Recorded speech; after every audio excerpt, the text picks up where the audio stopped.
लंबी लंबी कोपड़ जैसे नए वृक्ष में होती है, ऐसी फूट आई। बोल सतगुरुदेव। जीवा बाज के ने बोला, दत्ता इधर आइए, इधर आना, बाग कराना। दत्ता जान गया की बात होगी, जाकर देखते हैं। ओए होए, रोयू तो भाई भगवान आ गए। दोनों भाइयों ने एक एक पैर पकड़ लिया और चरणा में पड़कर रोन लागे, फूट फूट कहने, वे परवरदिगार आप कहां छुप गए थे? हमने तने सोच लिया था पृथ्वी संत रहित होगी। कबीर साहब ने बोले, जीवा दत्ता ये बात फिर मत कह दियो, मौत है। जिस दिन पृथ्वी संत रहित रह जो हो जाएगी, इसमें आग लग जाएगी। संत की कृपा से, प्रकोप से, संत की रजा से ये बैलेंस बना हुआ है। जिस दिन पृथ्वी पर संत नहीं रहेंगे ना, इसमें आग लग जाएगी, कट कट कर दुनिया मर जाओगी, यहाँ जीव नहीं जी सकता, इतना गंदा स्थान है ये। तो दोनों भाई बैठे हो गए। जो बोले, महाराज जी आप पहले कोई नहीं आया, हम तो गणे दुखी हो गए। जो बोला, अरे आ तो मैं पहले भी जाता, फिर थारा पेटा ना भरो, थारा भरम रह जाता कि और महात्मा तो और रह गई, ये तो बालक सा दिखे सा, मैंने वैसे ही दिखा। ये धोती कुर्ते में ना इसने लाल कपड़े रंग रखे, ना इसने माला पैर रखी, ना इसने कान पड़वा रखे, कहाँ का महात्मा होगा। और ईब तुम्हारे को मैं दिखूंगा और ना दिखे। अगदिनों की नो बात से दोनों भाइया नाम ले लिया, उनकी मुक्ति हुई। वो टहनी जो सूखी टहनी चरणामृत से हरी हुई थी, आज वो इतना बड़ा वट वृक्ष बना हुआ है कि 5-6 किला में तो आज भी विद्यमान है। हम आंखें देख कर आए। बोल सतगुरुदेव। अब आपको दिखाता हूं मैं, ये तो काल्पनिक चित्र है जो आपको दिखा रहे हैं, और असली फोटो दिखाऊंगा उस बड़ के जो अब हम लेकर आए हैं। इतने फैल गया वो बड़, ऐसे आगे दाढ़ी सी बन जाती है उसका, फिर आगे चल के वृक्ष बन जाता है। अब भी 6 किलो में विद्यमान है, आज भी आंखें देख रहे हम, और उसको कबीर बट नाम से जाना जाता है। अब वो नर्मदा नदी उसके चारों तरफ से होगी। मंगलेश्वर गांव की तक तो हम गए थे गाड़ी में, अपनी कार में, और उससे आगे फिर नौका से जाना पड़ता। 3 मिनट का रास्ता है, 3 मिनट का बस। जो सामने दिखाई देते वहां से एक मंदिर बना हुआ साहिब के नाम का, वहां आश्रम बना हुआ, वहां पर संत रहते हैं, और वहां पर मिलकर बड़ी खुशी हुई हमने जाकर। तो इस प्रकार जब आदमी आंखें देख लेता है इस परमात्मा, पूर्ण परमात्मा की शक्ति को, जब जाकर बेरा पट जैसा है कि भगवान किसे कहते हैं, ये कौन शक्ति थी। ये देखो, ये काल्पनिक चित्र है, ये ले आओ इधर, कोई भी दिखा दो 2-3। ये देखिएगा, ये सूखी डाली है, वट वृक्ष की सूखी डाली में दोनों भाई ये चरणों का पानी डालिया, साहिब के चरणों का, ये चरण धोए, और ये सूखी डाली साथ में है, और इधर डालते इसमें कोपल फूट आई, ले लिया। अब आपको मैं वो दिखाता हूं जो कि हम लेकर आए हैं।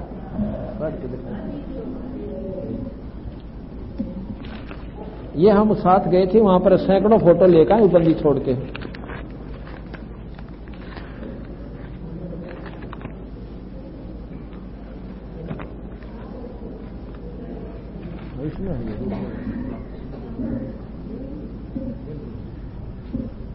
ये आप देखिएगा,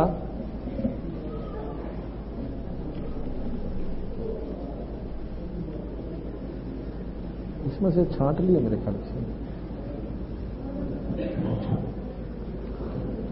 एक और ढूंढना पाऊंगी, हमारी चित्र उनके साथ में लगे हुए, या वो न्यारे पाऊंगे कितना।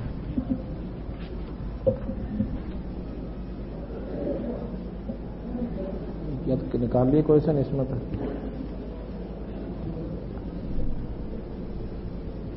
लीजिएगा, ये हम साथ गए हैं वहां पे, और अब ये इतना बड़ा बड़ है कि इसकी जड़ एक स्थान पर खड़े हैं।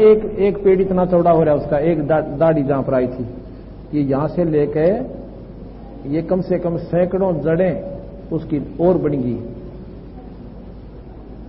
ये पूरा चौड़ा दिखाना, इसमें पिक्चर सारी आ जाए। इसके बाद ये लेना योग का इस स्टेज पर। ये नारे नारे दिखा रहा हूं आपको। मतलब इतने पेड़ बन गए उनके, एक आपस में यूं भी जुड़े हुए ऊपर ऊपर वो, और वो दाढ़ी बनकर लगी हुई है। आप ऊपर से फिर भी जुड़े हुए यूं के यूं डाले डाले, आगे जाके फिर बन गए, फिर फैल गया। ये दूसरे नंबर का, ये तीसरे नंबर का, ये ऐसे ऐसे उस किला में 6 किला में का ऐसे बड़े बड़े वो बड़े में। ये और हैं कम से कम भी हम 10-15 ले आए नारे नारे, पर इस इनमें ये साफ दिखाई नहीं देते। इतना फैला हुआ है इसका, देख ये नारे नारे जहां जहां खड़े खड़े होकर उनके अलग अलग जो बने हुए ना, उस एक ही बड़ से ऊपर से ऐसे मिला हुई डाली आपस में, और आगे से फिर और जड़ें फैल कर यूं फैला हुआ इतना। ये प्रमाणित बात है। अब कोई यूं कहे कि वैसे झूठ बोल रहे हैं, तो हमने इस बात का प्रमाण देख लिया कि ईविस के आगे सच्चाई, मतलब झूठ में गुंजाइश नहीं रही, सच्चाई परिपूर्ण है। ये वहां पर मंदिर बना हुआ साहिब के नाम का, ये हम सारे वहां पर गए हुए थे। ये देखना मुझे, क्योंकि बीच में वो पुराना होकर टूट गया, बीच से आधा किला खाली हो गया। उसमें एक मंदिर, एक आश्रम और जीवा तत्वा की, तत्वा भी कहते हैं दत्ता को, उनकी झोपड़ी थी। वहां पर एक मंदिर और बना रखा है, उसकी पुरानी याद खातिर है। ये अलग से वैसे महाराज की मतलब याद का प्रतीक है ये मंदिर, और इसमें कोई पूजा पाजा नहीं होती वहां पर। दे दिया भाई, ठीक है,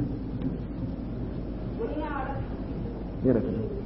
तो सुनाना जीवा दत्ता की सुखीदार कर दी हरी भरी, तुम कर दो पल में पार हो जा रजा तेरी, मेर तेरी महाराज जिस पर रजा तेरी।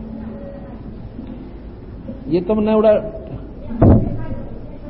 न्यू तो फिर ये सारे देखेंगे, फिर देखेंगे। वो रोकिए, जो फिल्म बन रही है ये कैसेट पाया करेगी आपके यहाँ पे, सीटी केबल पर चला करेगी, ये चलती है, पहले भी चल रही है हमारी कैसेट, उस पर देखा करियो। सुबह मेरे ख्याल में 8:30 से 9 आती है, ये सारी वहां पर जाएंगी सीटी केबल पर यही फिल्में, और आप घर बैठे देखा करियो, आपको पूर्ण जानकारी होगी। इसको सुन सुन कर आपके हृदय में ऐसी नम्रता आएगी और पूर्ण विश्वास होगा। है आई फिर उसे प्रार्थना, जैसा कि आपने सुना था, मूर्ख मनवा काल की चिंता क्यों सताती है, सतगुरु अपना है, सतगुरु हरदम साथी। मूर्ख मनवा काल की चिंता क्यों सताती है, सतगुरु अपना है, सतगुरु हरदम साथी। मूर्ख मनवा काल की चिंता क्यों सताती है, सतगुरु अपना है, सतगुरु हरदम साथी। ज्ञापन गऊ काट के डाली, कैसी करी जठाई, कैसे कंदर इस जीवित कर दे, जब मानो तेरी खुदाई। ज्ञापन गऊ काट के डाली, कैसी करी जठाई, कैसे कंदर इसे जीवित कर दे, जब मानो तेरी खुदाई। माँ बेटे की बच्चा गऊ तत्काल जवाई फेरे, दूध दुआती है, सतगुरु अपना साथी है, सतगुरु हरदम साथी। मूर्ख मनवा काल की चिंता क्यों सताती है, सतगुरु अपना है, सतगुरु हरदम साथी। इंद्रमती पर काल झपट्या, सतगुरु करी सहाई। कमाल कमाली जीवित कीने, सत्य कबीर दुआई। इंद्रमती पे काल झपट्या, सतगुरु करी सहाई। कमाल कमाली जीवित कीने, सत्य कबीर दुआई। सिकंदर की जलन बुझाई, वो तो करामाती है, सतगुरु अपना साथी है, सतगुरु हरदम। मूर्ख मनवा काल की चिंता क्यों सताती है, सतगुरु हरदम। बिजली खान पठान सुल जाया और अब्राहम सुल्तानी, एक हिंदू राजा वीर सिंह ने सीख गुरु की मनी।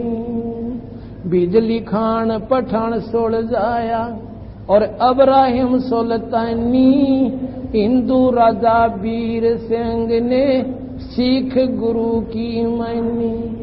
वेद कतिब कह एक कहानी कोई जात न पाती है, सतगुरु अपना है, सतगुरु हरदम। मूर्ख मनवा काल की चिंता क्यों सताती है, सतगुरु अपना है, सतगुरु हरदम। जो चाहे सो कर दे सतगुरु, भरम पड़ो मत कोई। सेऊ दड़ पे शीस चढ़ाया, पीछे करी रसोई। जो चाहे सो कर दे सतगुरु, भरम पड़ो मत कोई। सेऊ दड़ पे शीस चढ़ाया, पीछे करी रसोई। माँ बेटे की 84 खोई, ये कथा बताती है, सतगुरु अपना सतगुरु हरदम। मूर्ख मनवा काल की चिंता क्यों सताती है, सतगुरु सतगुरु हरदम। जगन्नाथ का मंदिर बचाया, जल्दी न करी चढ़ाई। साहेब कबीर के तेज के आगे वो फीका पड़ गया भाई। जगन्नाथ का मंदिर बचाया, जल्दी न करी चढ़ाई। साहेब कबीर के तेज के आगे वो फीका पड़ गया भाई। विपर रूप कर देई दुहाई मेरी, नहीं पार बसाती है, सतगुरु अपना है, सतगुरु हरदम। मूर्ख मनवा काल की चिंता क्यों सताती है, सतगुरु अपना सतगुरु हरदम। जगन राज दरबार में साहेब कबीर ने पग पर डाला पानी। जगन्नाथ के पंडे के पैर की पड़ गई आगे बुझानी। राज दरबार में साहेब कबीर ने पग पर डाला पानी। जगन्नाथ के पंडे के पैर की पड़ गई आगे बुझानी।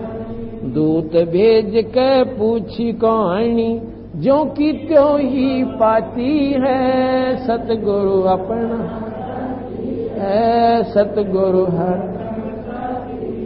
मूर्ख मनवा काल की चिंता क्यों सताती है, सतगुरु अपना सतगुरु हरदम। उबलते तेल के बर्तन में डाले वह बंदी छोड़ कबीर। शेख तकी के मंत्र से तेल की ठंडी करी तासीर। उबलते तेल के बर्तन में डाले वह बंदी छोड़ कबीर। शेख तकी के मंत्र से तेल की ठंडी करी तासीर। उंगली डाली न सही पीड़, सिकंदर को मूर्छा आ जाती है, सतगुरु अपना सतगुरु हरदम। मूर्ख मनवा काल की चिंता क्यों सताती है, सतगुरु सतगुरु हरदम। साहेब कबीर को काटन चाला वो शेख तकी जलील। आर पार तलवार निकल जा समझा नहीं खलील। साहेब कबीर को काटन चाला वो शेख तकी जलील। आर पार तलवार निकल जा समझा नहीं खलील। भाग गया ना लाई ढील साहेब को 80 आ जाती है। सतगुरु अपना सतगुरु हरदम साथी।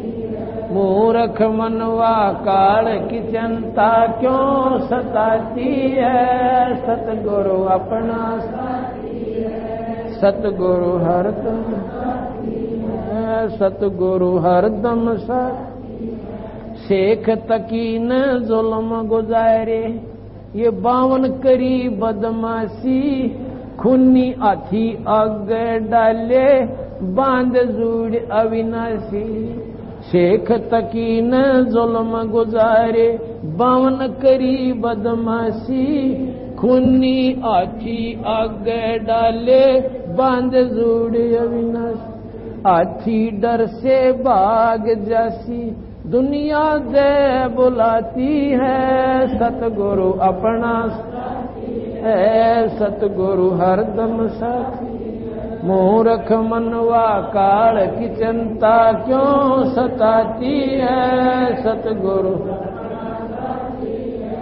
सतगुरु हरदम। जीवा दत्ता ने झूठा प्रचार किया किसी मूर्ख ने। कबीर करे भंडारा 2 रोटी का साधन ना था यो भेख जुड़ा अतिवार। झूठा परिवार किया किसी मूर्ख ने। कबीर करे भंडारा 2 रोटी का साधन ना था वो भेख जुड़ा अतिवार। बन आया के 100 बन जारा न्यू होता हम आती है। सतगुरु अपना सतगुरु हरदम मूर्ख मनवा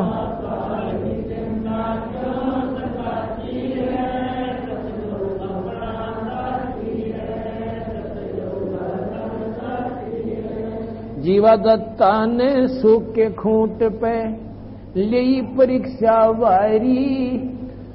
साहेब कबीर के चरण अमृत से हरी हुई वाडारी।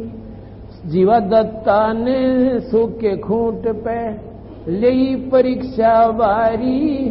साहेब कबीर के चरण अमृत से हरी हुई वाडारी। कबीर बट से जाता पुकारी दुनिया देखण जाती है। सतगुरु अपना है सतगुरु हरदम। मूर्ख मनवा काल की चिंता क्यों सताती है। सतगुरु सतगुरु हरदम। रविदास कबीर हाथी चढ़ चाले संग ले ली गण का माई। गंगो दक्षी सीम भर के मदराजों पीवे भाई। रविदास कबीर हाथी चढ़ चाले संग ले ली गण का माई। गंगो दक्षी सीम भर के मदराजों पीवे भाई। 64 लाख ने भक्ति बहाई मूर्ख को न प्रतीत आती है। सतगुरु अपना है सतगुरु हर। मूर्ख मनवा काल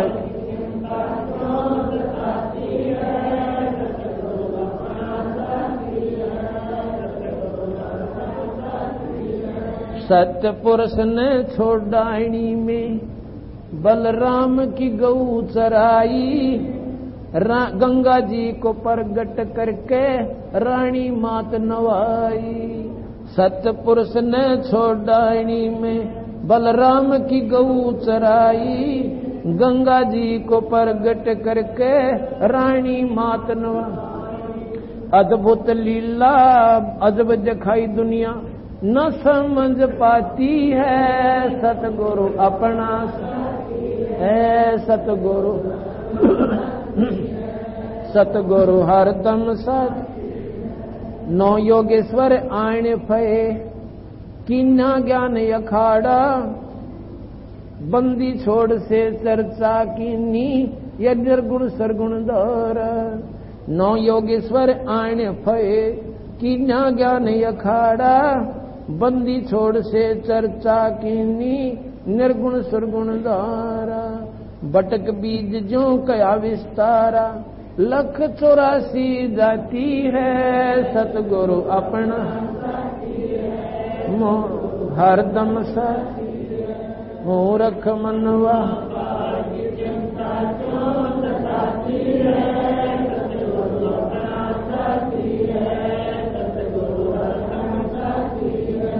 अविनाशी को मारण चाल्या, वो जीता नंबरदारा। मिली नजर से नजर धनी से, पाप भस्म भया सारा। अविनाशी को मारण चाल्या, वो जीता नंबरदारा। मिली नजर में नजर धनी से, पाप भस्म होया सारा। गीसा रूप में दर्शा करतारा, दिव्य दृष्टि खुल जाती है, सतगुरु अपना सतगुरु हर। मूर्ख मनवा काल की चिंता क्यों सताती है, सतगुरु है सतगुरु हर। रामदेव गुरु राम देवानंद जिन दया करी, प्याया राम नाम का प्याला, सत नाम का मंत्र देके किया ज्ञान उजियाला। गुरु राम देवानंद जिन दया करी, प्याया राम नाम का प्याला, सत्य नाम का मंत्र देके किया ज्ञान उजियाला। चरणों के मां रह राम पाला, अब भक्ति मन भाती है, सतगुरु अपना है सतगुरु हरदम। मूर्ख मनवा काल की चिंता क्यों सताती है, सतगुरु अपना है सतगुरु हरदम। मूर्ख मनवा काल की चिंता क्यों सताती है, सतगुरु।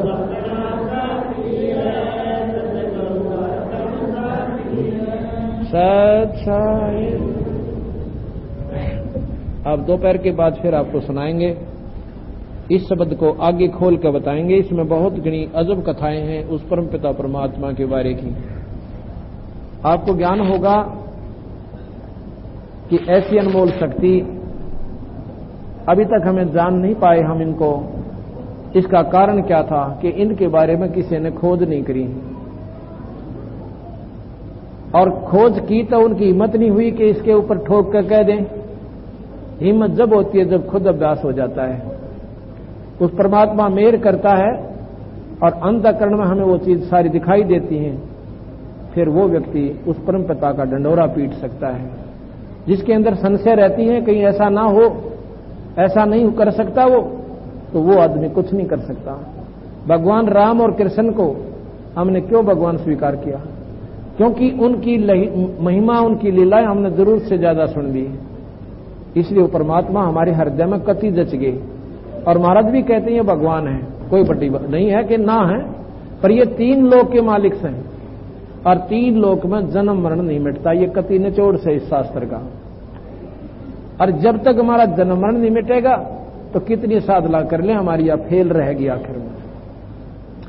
ये सबसे गंदा लोक है, आज हम हैं कल नहीं रहेंगे। हमारा असली स्थान सतलोक है और वहां जाने का नाम सतनाम मंत्र है। सतनाम सतनाम ऐसे नहीं है, उसका एक मंत्र, एक जाप होता है।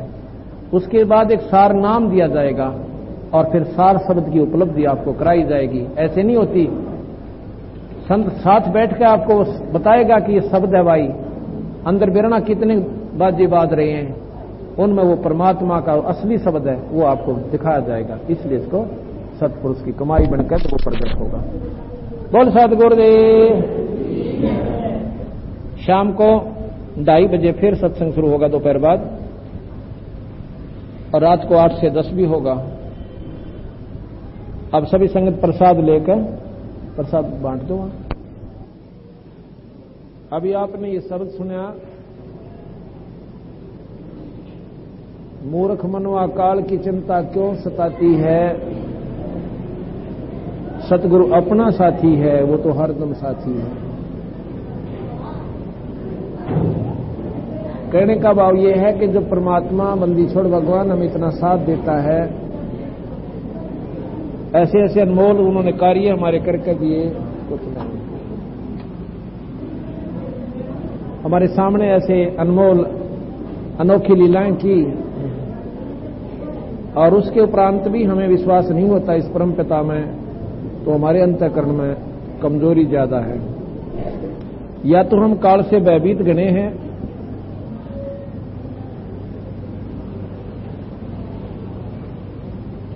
और डर तभी निकलता है जब पूर्ण ज्ञान हो जावे।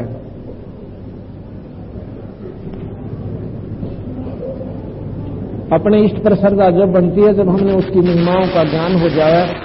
अभी आपने सुना कि इंद्रमती पर काल झपट्या, सतगुरु करी सहाई, और भाई कमाल कमाली जीवित कीने सत कबीर दुहाई। ये कथा हमने आपको सुनाई। अभी कमाल और कमाली को कैसे जीत किया। सिकंदर की जलन बुझाई, वो तो कराम आती है। सिकंदर जैसे खूंखार दिल्ली के बादशाह को साहिब कबीर ने अपनी भक्ति शक्ति प्रभाव से और नतमस्तक कर दिया, भक्ति के ऊपर लगा दिया।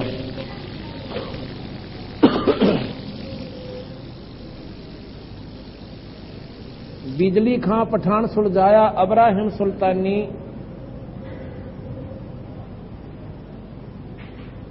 बिजली खां पठान कैसे सुलझाया। एक समय की बात है कि मगहर रियासत में सूखा पड़ गया, अकाल, और बिजली खां पठान वहां का नवाब थे। कोई भी फसल नहीं हुई, पशु भी जो है पानी के अभाव से मरने लग गए। राजा लोग भी जब प्राकृतिक आपत्तियां आती हैं तो परमात्मा का आसरा ही तकते हैं। उन्होंने अपने जंतर मंतर जितने भी उनके मुसलमान विधि से किए गए थे वो सारे करवा लिए, लेकिन कोई लाभ नहीं हुआ। हिंदू पद्धति से भी कई महापुरुषों को बुलाया, उन्होंने अपने धर्म पुण्य जितने भी वो किया करते थे वो सारे करवा दिए, परंतु बारिश ना हुई। किसी ने बता दिया कि काशी के अंदर एक बहुत बड़ी परम शक्ति से युक्त कबीर नाम के एक महापुरुष रहते हैं।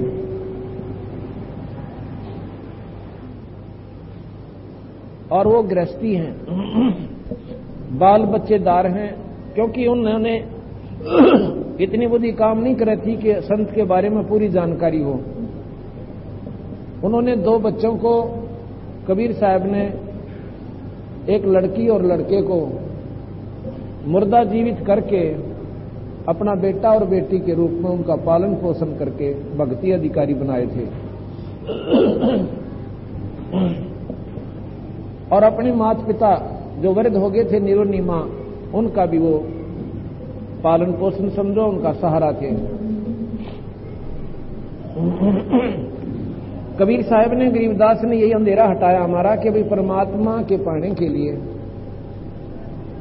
हमने जंगल में जाने की आवश्यकता नहीं है और ना ही घर त्यागन की। परमात्मा एक नाम के जाप से आप घर में रहते हुए भी एक सच्ची लौ लाके ईश्वर की प्राप्ति कर सकते हो। बिजली खां पठान ने, अब जब पता चला कि ऐसे महापुरुष, और हमने उनका ज्ञान भी नहीं हुआ, उन्होंने अपना दूत भेज के एक सेवक भेजा मंत्री समेत वो जाकर के काशी में वीर सिंह बघेला जो कि कबीर साहब के शिष्य थे, उस राजा से मिले। राजा से प्रार्थना करी कि ऐसे ऐसे हमारे देश में सूखा पड़ गया है और बिजली खां पठान नवाब ने हमारे से आपसे प्रार्थना की है कि आपके राज्य में एक महापुरुष रहते हैं कबीर नाम के, अगर वो मेहर करें हमारे ऊपर तो जीव हमारी जो त्राई कर रही प्रजा को शांति प्राप्त हो। और साथ में ये भी पूछा कि वो महापुरुष कैसे हैं, आपको तो ज्ञान होगा। बिजली खां कहने लगा, भाई बात सुनो मंत्री जी कि ये परमात्मा ही समझो इनको दूसरे शब्दों में, क्योंकि हम परमात्मा की परिभाषा जैसे मुसलमान लोग निराकार समझते हैं, लेकिन ईश्वर आकार में भी आ सकता है और निराकार भी रह सकता है, उसकी दोनों शक्तियां हैं। और ये स्वयं परमात्मा आए हैं, सत्पुरुष अनंत कोटि ब्रह्मांड के भगवान हैं, पर भाई इनकी इस वेशभूषा में इसमें कौन भगवान माने है। आधी दफा तो वह कुर्ता धोती बांधा करते जब काम करते थे,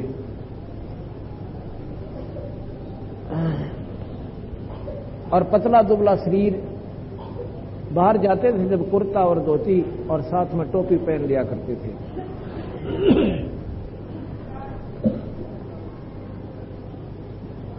तो वो कहने लगे, जी हम इनको लेने के लिए आए हैं, राजा ने बुलाया है।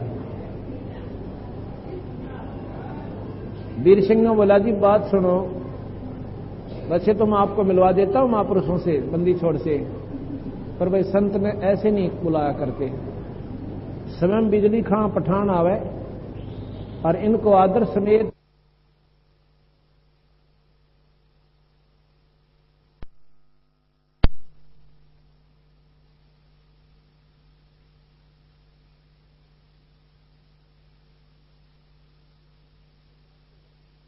बात तो बनेगी तब, और वैसे कोई फायदा नहीं होगा। मंत्री और वो दोनों सेवक वापस आ जाते हैं। बिजली खां ने पूछा कि क्या कारण है, महापुरुष क्यों नहीं आए।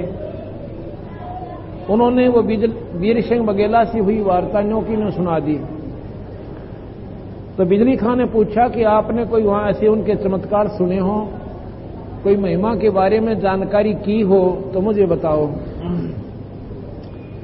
कहने लगे, जी काशी के अंदर जिससे भी हम पूछे थे वही न्यों कहता, जी शक्ति में कमी नहीं है, पूर्ण परमात्मा स्वरूप समझो आज के दिन में। उनकी कई ऐसी महिमा सुनने को मिली। अब आप देख लो जी, ऐसा कहा वीर सिंह ने कि स्वयं जाकर प्रार्थना करो तो शायद वो रजा बख्शे। इतनी भयंकर आपत्ति, चारों तरफ हाहाकार मच चुका था। बिजली खां पठान ने और कोई चारा ना दिखा तो वहां चल पड़े। घोड़ों पर सवार होकर 50-100 सैनिक लेके और साहिब के पास परसम वीर सिंह के पास आए। वीर सिंह को साथ लेकर के वो बिजली खां पठान साहिब के झोंपड़ी पर पहुंचा। वीर सिंह ने उनकी इंट्रोडक्शन करवाई, परिचय दिया कि ऐसे ऐसे महाराज जी ये मगहर स्टेट के नवाब हैं, आपसे अपनी आपत्ति अपना दुख बताना चाहते हैं। महाराज जी एक टूटी सी झोपड़ी में बैठे हैं और वहां पर दोनों नरेश उनके चरणों में जाकर माथा टेक रहे हैं। कबीर साहब कहते हैं, कबीरा सब जग निर्धना धनवंता ना कोए, और धनवंता सो जानिए जिस पर राम नाम धन होए। ओए होए, जिस पे राम नाम का धन है उसका अगर राजा भी भिखारी होता है। तो कहने लगा, साहब ऐसे ऐसे बात है, आज के दिन तो मेरी स्टेट को प्राप्ति है, अगर संभाला नहीं हुआ तो सर्वनाश हो जाएगा। आप जैसे महापुरुष, महाराज ने कहा कि आपके नजदीक और भी काफी संत रहते हैं, उनसे प्रार्थना करनी थी। कहने लगे बिजली खां के, महाराज जी मैंने गांठ नहीं गाली, मैंने कोई संत नहीं छोड़ा आसपास, सबसे प्रार्थना भी की और उन्होंने जो जंतर मंत्र जो जोग युद्धि बताई मैंने वो सारी कर ली। अब तो आप देख लो महाराज जी, जैसे इसकी जान बचानी हो दास की, आपके हाथ में जान है। ऐसे भाव से, क्यों वीर सिंह ने उसको पहले समझा दिया था कि इतना नरम बोलना कि संत आप पर पूरे आकर्षित हो जाएं, और फिर वो खुश होकर चलने की स्वीकृति दे तो ले जाना। अगर वो नौके का अब समय नहीं, हम फिर आएंगे, तो दोबारा नकारा मत करना। साहब ने उसी समय हाँ भर ली कि चलो भाई मैं चलता हूं। चल पड़े, घोड़ा के ऊपर बैठा लिया महाराज जी को। तो कहते हैं अगले दिन वो दूसरे दिन वहां पहुंच जाते हैं, दूसरे तीसरे दिन पहुंच जाते हैं। इतने में कहते हैं वहां पर गोरखपुर पड़ता है, हम खुद देखकर आए हैं। वहां पर मगर से 25 किलोमीटर की दूरी पे गोरखपुर जिला है यूपी में, और गोरखपुर गोरखनाथ की सिद्धियों के कारण प्रसिद्ध होकर के उसके नाम पर गोरखपुर पड़ा था। वहां पर गोरखनाथ जी का बहुत बड़ा एक स्थान बना हुआ है। गोरखनाथ जी ने सोचा कि तेरे क्षेत्र में और दूसरा कोई संत आकर अपनी प्रभुता दिखावा तो मेरी इज्जत कतई नहीं रहेगी। गोरखनाथ जी ने क्या किया कि मगर से 1 किलोमीटर 1.5 किलोमीटर की दूरी पर उसमें जंगल आम होते थे। एक बनी में जंगल में आकर अपना डेरा ला लिया, एक सूखे तालाब के ऊपर है, क्यों बारिश वहां हो ही नहीं रही थी।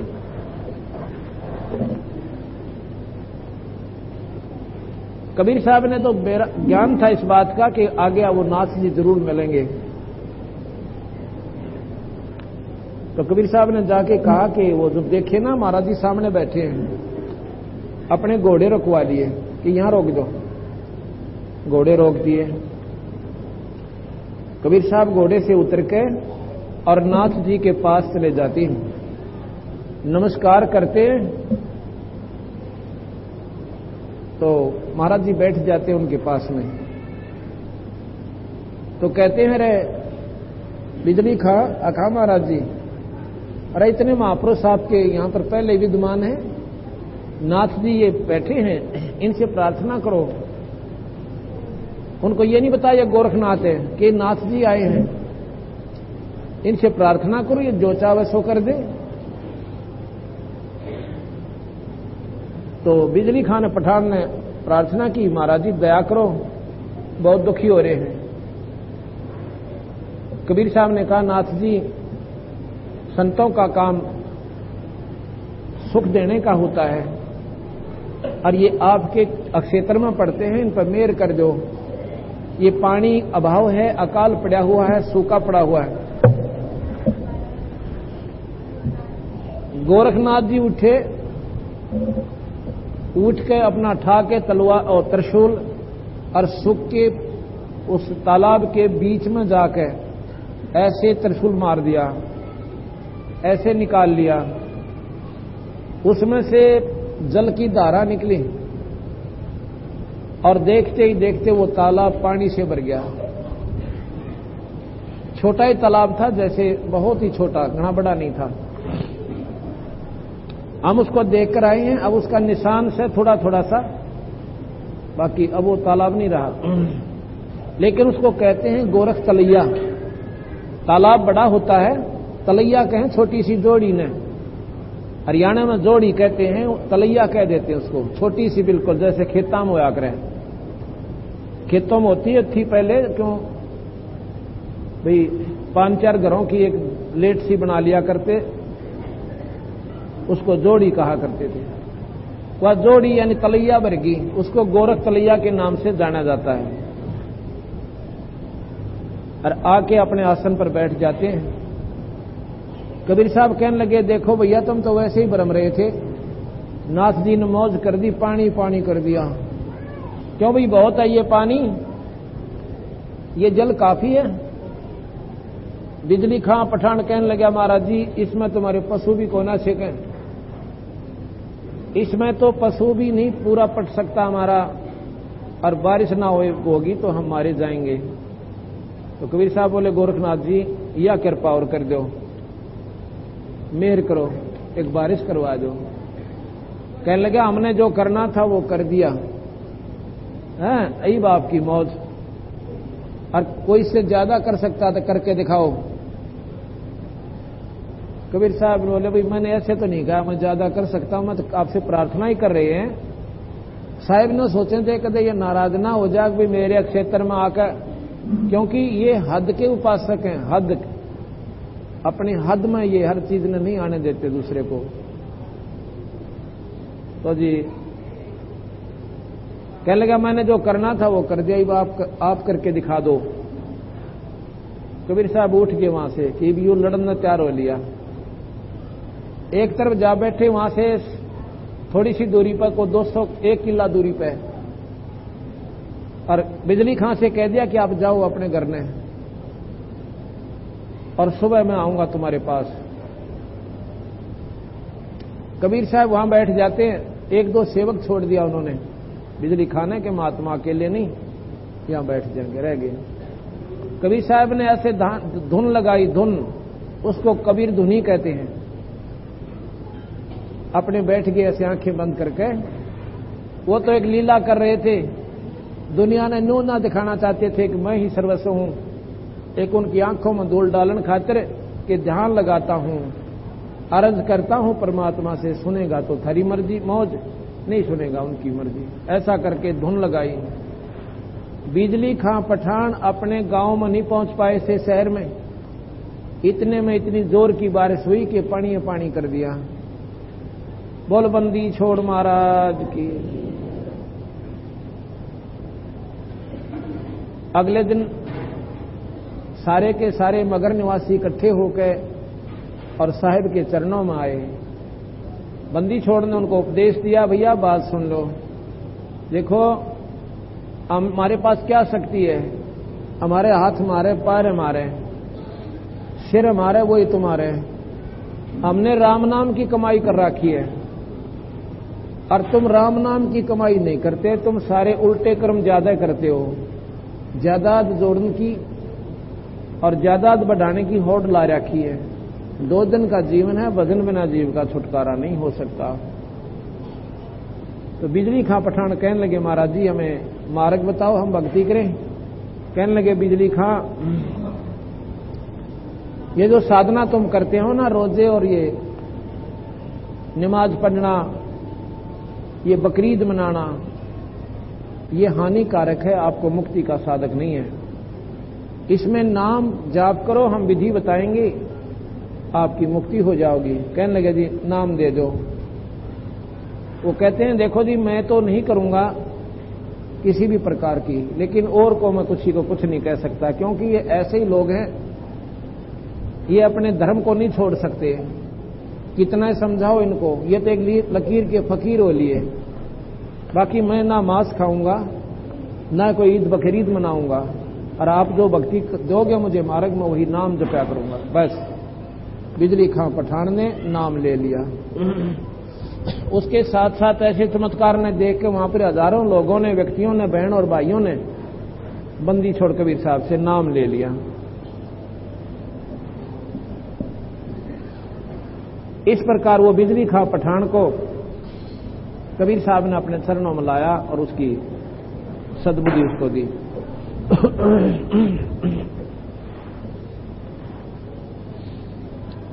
जगन्नाथ का मंदिर बचाया, जलधी ने करी चढ़ाई।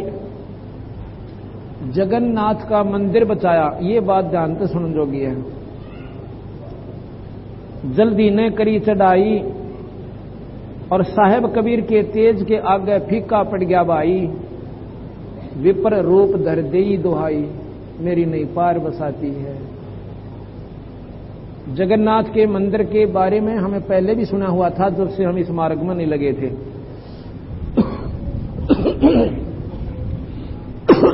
क्या सुन रखा था कि मंदिर को समुद्र नहीं बनने देता था। जब मंदिर बनाना शुरू किया, इसका निर्माण शुरू हुआ, क्यों नहीं बनने देता था उसके बारे में ऐसा है कि भगवान राम ने जब समुद्र पे पुल बांधा था तो समुद्र रास्ता नहीं दे रहा था। भगवान राम ने क्या किया, 3 दिन तक उसकी आराधना करी, हाथ जोड़ के गोडे पानी में खड़ा होकर कहता रहा है, समुद्र देव मुझे परले पार जान दो, आज मेरे ऊपर घनी आपत्ति आई हुई है, मेरी मदद करो। आज मेरे ऊपर वो आपत्ति है, शायद ही किसी जीव पर कभी आवेगी, और मेरी मदद करो, मुझे रास्ता दे दो। रास्ता नहीं दिया। जब भगवान राम ने अग्नि बाण निकाला, कहने लगा लक्ष्मण वो अग्नि बाण दे मेरा, ये लातों के भूत बातों से नहीं मानते, और ये भी रावण के संग में अभिमानी हो गया, लेकर तीर और जो इस समुद्र को फूकना चाहा, उसी समय समुद्र एक ब्राह्मण का रूप बना के और भगवान के सामने प्रकट हो गया। कहने लगे परवरदिगार मुझे जलाओ मत, इसमें असंख्यों जीव मरेंगे और मेरी मर्यादा भंग हो जाएगी। फिर कहने लगा कि भले पुरुष, मैंने 3 दिन हो गए तेरे आगे रोते ने, और तेने जरा सी भी नहीं सुनी मेरी, जरा रहम नाम की चीज नहीं तेरे अंदर। कहने लगे भगवान एक काम करो, मैं एक विधि बताता हूं, आप ऐसे कीजिए, आपकी सेना में नल नील नाम के 2 सैनिक रहते हैं, उनको ये शक्ति है, उनको गुरुदेव की दी हुई कि उनके हाथ से चीज समुद्र में डूबती नहीं, वो आपका ये पुल बनाने में मदद कर सकते हैं।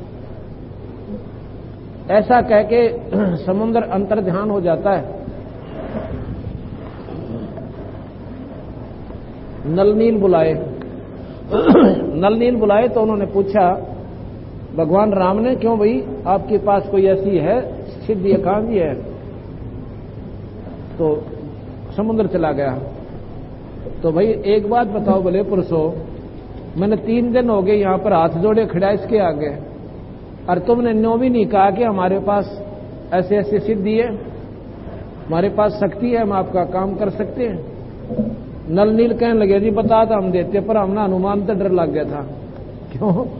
क्यों मैं हम कदे आगे ना जाऊं और ये एक दर्जे था हम दोनों मरा हो, क्योंकि हम ठहरे सैनिक, ये आपके सेनापति, आपके नजदीक आम सैनिक आकर के कह सकता मालिक। इस बात को वो स्वीकार करके कहा बात बिल्कुल ठीक है,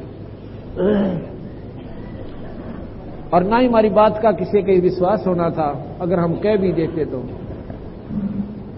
तो चलो अब करो इस काम को, भाई आओ भला थारा, बड़ी अच्छी बात है। कहते नल नील ने अपने सतगुरु को याद नहीं किया, गुरु को इतने मान बढ़ाई में आगे कि राजा ने तुम्हें बुलाया और तुम्हारी तो वाह वाह हो जाएगी, और साहेब को भूल गए। पत्थर उठाया, समुद्र में रखा और पानी में गिर गया, नहीं चला, तैरा नहीं। दूसरे ने उठाया नील ने, वो भी नीचे गया, कोशिश कर ली, कोई बात नहीं बने, एक दूसरे के मुंह का ना देखेंगे या कौन बनी। उसी समय उनको याद आता कि हमने आज भगवान अपने गुरुदेव को याद नहीं किया। दोनों खड़े हो जाते हैं, प्रार्थना करते हैं परवरदिगार इज्जत रखो हमारी। उसी समय साहेब कबीर वहां प्रकट हो जाते हैं। कबीर साहब मुनिंदर नाम से त्रेता युग में आए थे, त्रेता युग में मुनिंदर नाम से आए थे और वहां पर आकर प्रकट हो जाते हैं और कहते हैं नलनील क्या बात होगी भाई? कि महाराज जी हमारे से गलती होगी, हमने आपको याद नहीं किया, हमारी वो शक्ति गई। कहने लगा भैया ये तो मोती के सी आब होती है, भक्ति ऐसे ही खत्म हो जाती है, गुरु मर्यादा को भंग नहीं करना चाहिए, और अब तुम्हारे पास यह शक्ति नहीं रहेगी। उस समय कबीर साहब कहने लगे ऐसे करो, ये समुद्र, ये दूसरा जो पर्वत है साथ में, इसको मैंने अपनी शक्ति से हल्का कर दिया, वो पत्थर लाओ उठा के। इतना ही कहा था कि सारे बंदर, सारी सेना समेत हनुमान जी के, और वो पत्थर उठाने के लिए चल पड़ती हैं। पत्थर उठाकर लाए, ऐसे पत्थर रखें जो कहते हैं ऊपर डट जावे। उसमें हनुमान जी ने राम राम लिखना शुरू कर दिया पत्थर पाड़े, वहां से उखाड़े, राम लिख दे, क्योंकि उसने अपने दिनचर्या रोजाना की राम नाम जपना था, उसने अपना कार्य भी करना था और भजन में भी भंग नहीं होना चाहिए था। इसलिए उसने यह तरीका ढूंढा, पत्थर पाड़े राम और उठा के दे दे, पत्थर उखाड़े राम दे दे, और पाड़ रहे हैं उन पे भी अपना राम उठा कर दे दे, क्योंकि उसकी ड्यूटी उठा उठा के देने की थी। इस प्रकार वो पत्थर उस पुल के ऊपर तिरे और समुद्र पर पुल बांधकर भगवान राम सेना समेत लंका में चले गए। अब जगन्नाथ के मंदिर का निर्माण शुरू हुआ। भगवान कृष्ण ने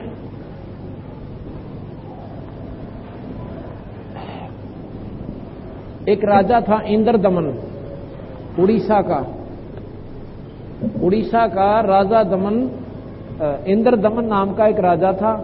वो भगवान विष्णु का तगड़ा उपासक था। भाई सपने में दर्शन दिए, कहने लगे राजा मेरा एक मंदिर बनवाओ और जगन्नाथ नाम रखना उसका। जगन्नाथ के नाम से ये मंदिर प्रसिद्ध होगा और बहुत से भक्तजन वहां जाकर अपना भजन कीर्तन किया करेंगे। राजा ने सवेरे सवेरे सारी अपने सेनापतियों को बुलाया, साथ में खजांची को बुलाया कि कल ही मंदिर का निर्माण शुरू करवा दो, मिस्त्री बुलाओ। कारीगर बुलाए गए, मंदिर का निर्माण शुरू हो गया। महीने 2 महीने में वो मंदिर बिल्कुल तैयार करके और अपना सुचारू रूप पर कर दिया। इतने में कहते हैं वो समुद्र इतना जोर से उठ कर आया कि उस मंदिर को, जगन्नाथ के मंदिर को कति साफ कर दिया, मतलब नींव तक भी खोदी उसकी। जब वो समुद्र शांत हो लिया 2-4 महीने के बाद उसने फिर निर्माण कार्य शुरू किया। जब भी मंदिर तैयार हो जावे समुद्र उसको जड़ से उखाड़ देवे। इस प्रकार 4-5 बार राजा ने कोशिश की और समुद्र ने 4-5 बार उसको खत्म कर दिया। आखिर में राजा ने सोच लिया कि यहां पर मंदिर बनाना कति कठिन काम है, अपने थक कर बैठ जाता है। उधर से कबीर साहब को याद आई अपनी वही निरंजन से किया हुआ वायदा।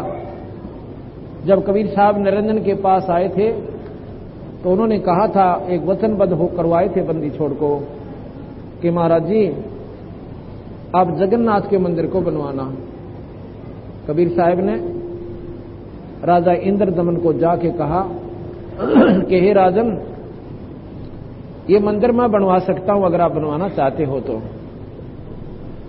राजा कहने लगा भैया, क्योंकि महाराज जी तो ऐसे अपने सादे देश में रहते थे, कहने लगे भैया आपके बस का ना है वो। मैंने तो इतना जतन से 3-4-5-6 बार इसको बनवा लिया, समुद्र बनने नहीं देता, वहां पर वो स्थान ठीक नहीं है। कबीर साहब कहने लगे भाई बात सुन ले, अगर आपने ये मंदिर बनवाना हो मैं बनवा सकता हूं, समंदर कुछ नहीं कहेगा आपको, ना इस मंदिर को कुछ कहेगा, पर यदि आपने बनवाना हो तो मैं वहां मिलूंगा। वो स्थान बता दिया अपना। लेकिन राजा ने पूरा ऐसा भय बैठ गया था कि ये मंदिर बने नहीं सकता। सपने में भगवान कृष्ण ने फिर उनको दर्शन दिए कि राजा, जो आज ये महापुरुष तेरे पास आया था, इसकी शक्ति का पैमाना नहीं बढ़ा है, ये मेजरमेंट टेबल नहीं है, इतनी प्रबल शक्ति का हंस है, ये पूर्ण परमात्मा सत्पुरुष है। और जाके इसके चरणों में हाथ जोड़ के प्रार्थना कर ले और ये मंदिर बनवा देगा भाई। अब जब सवेरे वो उठा तो उसने देखा क्या, तो भगवान ने दर्शन दिए और इस महापुरुष के बारे में यह जानकारी दी। तो राजा ने वो स्थान जहां पर कबीर साहब ने बताया था वहां पहुंच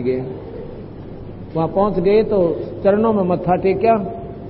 कहने लगे महाराज जी मैंने आपको पहचाना कोई ना, मैं तो नीच आत्मा हूं, अक्षमा करियो। कबीर साहब ने बोले भाई ये बिना ज्ञान का ही सारा जो है ढमढमा बिगड़ा पड़ा है। तुम आत्मा किसने मानो हो जिसने लाल तक कपड़े कर रखे हो और ऊपर जटा बढ़ा रखी हो, कान पड़वा रखी हो, या कति मूंड मुंडवा रखा हो और तिलक कई ला रखे हो, भाई चलो ठीक है, जो भक्ति करते हैं उस वेशभूषा में भी परमात्मा अगर सत नाम का जाप करते हैं, सच्चे नाम का, और अपने राग द्वेष रहित रहते हैं तो परमात्मा पाया जा सके। लेकिन वो साधन, वो जो वेशभूषा परमात्मा के पाने में सहयोगी नहीं है।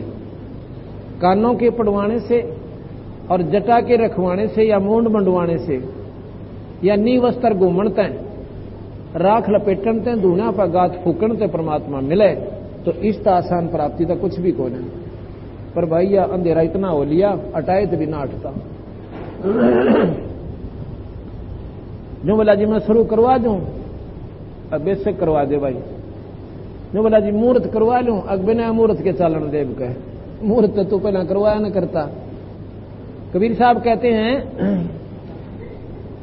कि वशिष्ठ मुनि से तत्वेता ज्ञानी और शोध के लगन धरे और सीता हरण मरण दशरथ का वो बण बण राम फिरे। यानी भगवान वशिष्ठ जैसे कोई भी आगे और पीछे की ग्रह नक्षत्रों को देखने वाला नहीं है, इसके बराबर है। उन्होंने रामचंद्र का ब्याह जब सीता से करवाया, धनुष तोड़ने के बाद फेरे करवाए, 2-3 दिन लेट करवाए थे कि ये घड़ी शुभ नहीं है। और उस नक्षत्र सारे सोच के और बच्चे सदा सुखी रहेंगे आशीर्वाद दिया था। कहते सीता हरण मरण दशरथ का फिर बण बण राम फिरे। वो मूर्त ने के डालड़ा जी उसके, तो बिना मूर्त दर्दे रीट चल ले बंदी छोड़गा नाम। वो मंदिर जब कति तैयार हो गया और कबीर साहब ने कहते हैं अपना एक चबूतरा बनवा लिया उस समुद्र की तरफ, जिस तरह से समुद्र वहां आ रहा था, उस चबूतरे पर बैठ के बंदी छोड़ के बोले। उधर से समुद्र पूरे बेग के साथ इतना ऊंचा उठ जाता है, सैकड़ों फुट की ऊंचाई पे। और ज्यों ही आगे को बढ़ने लगा, कबीर साहब ने ऐसे अपना हाथ कर दिया, वो समुद्र जितना ऊंचा उठा हुआ था न्यों का न्यों पानी जैसे पर्वत की तरियां खड़ा हो गया, आगे नहीं सरक्या। जब समुद्र की नहीं कोई चारा चला, हाथ जोड़ के कबीर साहब के आगे विपर रूप बनाकर आ गया, ब्राह्मण का रूप बनाकर। न्यों बोले स्वामी जी मुझे आगे जाने दो। आगे कहां जाएगा कि मंदिर ने डाऊंगा। कबीर साहब बोले रे भले पुरुष, मंदिर ने डाया करें बनाया करें, या तेरे तो किसने सिखा दी कि मंदिर डाऊंगा? नहीं, मंदिर नहीं डाया करते। अगना जी मैं डाऊंगा। क्यों डाओगा भाई? कि जब ये रामचंद्र रूप में विष्णु आया था, इसने मेरे साथ जबरदस्ती करके अर्रा पूछा था, अब मैं इसका मंदिर यहां बन नहीं दूं। कबीर साहब ने बोले भाई जद नहीं लाया करते, कोई बात हुई या? जब विष्णु कहे तो उसको परमात्मा 3 लोक का और उसके लिए सिर फुड़वा है, कोई बात हुई? अगना जी कति नहीं बनन दूं। एले इतना दिमाग हमारे अंदर। ने बोला भाई तू आगे नहीं जा सकता, और हिम्मत तो जा फिर तोड़ दे मंदिर में। अगर मेरी नहीं पार बसाती तभी तो आपके साथ आगे विनय कर रहा हूं, अगर नहीं ये नहीं हो सकता, वापस हो जाए यहां से। ने बोला जी फिर मुझे बदला दिवाओ इसका, मैं क्या करूं, वैसे तो मैं नहीं मानूं। कबीर साहब कहने लगे उसकी द्वारका ने डबोले, कृष्ण की द्वारका को डबोले। कबीर साहब कहते हैं क्योंकि द्वारका उसमें खाली थी, कोई नहीं था उसमें, क्योंकि 56 करोड़ यादव थे, वह दुर्वासा के श्राप से जड़ आपस में कटकर मर गए थे। और द्वारका कति खाली पड़ी थी, उज्जड़ हो गई थी। उस समय समुद्र ने वह द्वारका पानी में डुबोली और जगन्नाथ के मंदिर से दूर हो गया। अब क्या होता है कि उसकी पूजा शुरू होती है मंदिर की। पांडे लोग आ जाते हैं अपने अपने नहा धोकर खूब स्वच्छ वस्त्र पहन के और पूजा के लिए जाते हैं, तो आगे कबीर साहब नजर आ जाते हैं। वो मुख्य पांडा जो था, हेड पांडा, उसको कबीर साहब को गालियां देता है, कहता रे मनुष्य तो सुबह सुबह कहां दर्शन देगा मुझे, छोटी जाति। और उसको पकड़ के हाथ से धक्का दे दिया, साहब दूर चले गए। हाथ धोया खूब कई बार पानी से, सब मसल के रेते को 21 बार के अछूत के हाथ लगा दिया। मंदिर में पहुंचा तो जितनी भी मूर्तियां जगन्नाथ, इससे पहले थोड़ा सा बता देता हूं, जगन्नाथ की जितनी भी मूर्तियां थी वो सारी की सारी कबीर साहब का रूप धारण करे बैठी हैं। अब उन पांडवों को बड़ी हैरानगी हुई कि ये तो भाई कमाल हो गया, सारी मूर्तियों का प्रारूप बदल गया और सारी ही वो जो सामने मैंने देखा था एक छोटा सा नीच व्यक्ति, छोटी जाति का, उसी का रूप बन गया। वो सारे बैठकर अपना एक तरफ बैठ जाते हैं, ये कौन कहानी बनी। इतनी देर में वो फिर जगन्नाथ की मूर्ति बन जाती है। पूजा होगी सारी, फिर उन्होंने धोई, वो सारी मूर्तियों को 20-20 बार, 21-21 बार मांजा, उनका धुआ जब जाकर के कि अछूत का रूप हो गया था। पूजा शुरू होगी, पूजा पूर्ण होगी। उस पांडे का कोड लाग गया, जिसने बंदी छोड़ के साथ बदतमीजी करी थी, दुर्व्यवहार किया था, उस पांडे का कोड लग गया। और कोड ऐसा होता कि अंग कटने शुरू हो जाते हैं, उनमें चीस मारती है, माखी भिड़भिड़ाती हैं। एक हफ्ते के बाद सारे शरीर पर पीप चल पड़ी, सारे अपने वैद गाई कर ली, अपने जंतर मंत्र कर लिए, भगवान विष्णु रट लिया, शिव जी रट लिया, सारे कर लिए, कोई लाभ नहीं हुआ। सपने में भगवान कृष्ण ने फिर दर्शन दिए कि पांडे उस परमात्मा के चरण धो कर पी ले, उस महापुरुष के, जब भाई तुम्हारा रोग कोड ठीक होगा, मेरे बस का कोई नहीं। अब मरता के ना करता, ये छुआ छाता इतना है जितना काम चल रहा है। हिंदू बीमार हो जाए, कोई न कह दे मुसलमान जाड़ा लावे, उड़े लुआ लावेंगे। और मुसलमान का तकलीफ हो जाए, कोई कह दे हिंदू ऐसे ऐसे आपको आशीर्वाद देते ठीक हो, वहीं आ जाएगा और ठीक हो पाछा दोनों नहरे नहरे। क्यों इतना काम चल रहा है?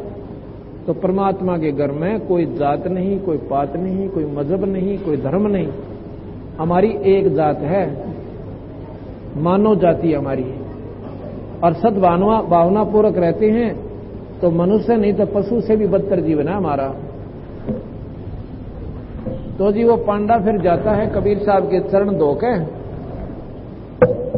और उन्हीं के सामने पीन लग जाता है। जाके कहता महाराज जी कृपा करो पापी पे, दया करो पापी पे, मेरे से गलती होगी। कहने लगा भाई मैंने क्या कह दिया? महाराज जी मेरे से गलती होगी, मैंने आपसे दुर्व्यवहार किया। कोई बात ना भाई, मैंने तो आपसे कुछ नहीं कहा। जी मेरे देखियो क्या हाल हो गया, सारा जोना कोड लगा हुआ है, अब क्षमा करो महाराज जी। ये महाराज जी आपके चरण दूंगा। क्या करेगा भाई चरणों का? ना महाराज जी चरण दूंगा। अरे मैं नीच जाति का हूं, आंखों में पानी आ गया महाराज जी, नो ना कहो, मेरे से तो गलती हो गई थी। अज्ञानी जीव सुम के जानू आपकी शक्ति ने। पैर धोए, कुछ जल वहीं पर पी लिया और कुछ जल को 21 दिन तक नहाने के पानी में चरणामृत को डाल डालकर वो स्नान किया। वो कति स्वस्थ हो गया, कोई कोड नहीं रहा। बोल सतगुरुदेव। कबीर साहब कहने लगे पांडे एक बात सुन लो, इस मंदिर में अगर किसी ने छुआछात की है आने वाले समय में भी उसकी यह दुर्गति हो जाएगी। उसके बाद जगन्नाथ का एकमात्र मंदिर है हिंदुस्तान का जिसमें कभी से किसी भी जाति वाले को जाने से मना नहीं किया जाता।